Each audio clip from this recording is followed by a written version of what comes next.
নমস্কাৰ আৰু এই গুৰুত্বপূৰ্ণ ভিডিঅ'টো পুনৰবাৰ সকলোকে স্বাগতম জনাইছোঁ। আজি এই ভিডিঅ'টো অমৃত বৃক্ষ আন্দোলন 2024 এই সাইটত আপোনালোকে কিদৰে ৰেজিষ্ট্ৰেশ্যন কৰিব বা আগৰ ৰেজিষ্ট্ৰেশ্যনখিনি ৰিনিউৱেল কৰিব সেইটো দেখুৱাবলৈ চেষ্টা কৰিম। তেনেহ'লে দেৰি নকৰি ভিডিঅ'টো আৰম্ভ কৰোঁ। আপোনালোকে প্ৰথমতে ওপৰত দিয়া 3 লাইনছত ক্লিক কৰিব। ইয়াত ক্লিক কৰাৰ লগে লগে এটা অপশ্যন ইয়াতে চাব পাৰিছে 6 নম্বৰ অপশ্যনটো ইয়াতে ৰিনিউ ৰেজিষ্ট্ৰেশ্যন বুলি আছে। ইয়াতে যদি আপোনালোকে ক্লিক কৰে এনেকুৱা ইণ্টাৰফেচ কল খাব।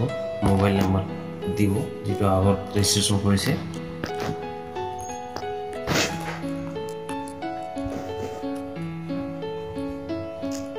সেইটো দি আপোনালোকে OTP জেনাৰেট কৰি ল'ব। ইয়াতে যদি আপোনালোকে ক্লিক কৰে OTP আপোনাৰ ৰেজিষ্টাৰ্ড মোবাইল নম্বৰত সেন্ড হ'ব আৰু তাৰ পৰা আপোনালোকে ইয়াতে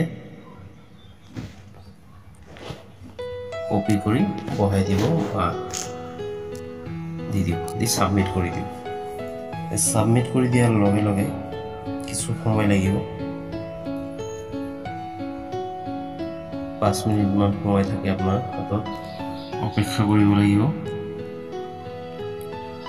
ইয়াতে আৰু সাৰ্চ ৰিজাল্টত যদি আপোনাৰ নিজৰ নাম ঠিকনা এইখিনি সকলো ঠিক থাকে আপুনি তলত দিয়া ৰিনিউ বাটনত ক্লিক কৰি আপুনি ৰিনিউৱেলটো কমপ্লিট কৰিব পাৰিব। আৰু এই বাটনটোত ক্লিক কৰাৰ লগে লগে আপোনালোকৰ ৰিনিউৱেল সাকসেসফুল বুলি এটা মেছেজ আহিব আৰু আপোনালোকে ৰেজিষ্ট্ৰেশ্যন নাম্বাৰ এটা পাব। যদি আপোনালোকৰ সেলফ হেল্প গ্ৰুপ হয় SH আহিব আগত আৰু যদি এডুকেশ্যন হয় তেনেহ'লে ED আগত আহিব। এইদৰে আপোনালোকে ৰিনিউৱেলটো কমপ্লিট কৰিব পাৰিব। এইদৰে আপোনালোকে অমৃত বৃক্ষ আন্দোলন 2024 আপোনালোকে আগৰ ৰেজিষ্ট্ৰেশ্যনখিনি ৰিনিউৱেল কৰিব পাৰিব নিজৰ মোবাইলৰ জৰিয়তে। তেনেহ'লে বন্ধুসকল এইখিনি আছিল আজিৰ এই ভিডিঅ'টো। যদি আপোনালোকে ভিডিঅ'টো ভাল পাইছে লাইক এটা কৰি দিব আৰু যদি ভিডিঅ'টো দ্বাৰা উপকৃত হয় শ্বেয়াৰ কৰি দিব। ধন্যবাদ। জয় অসম।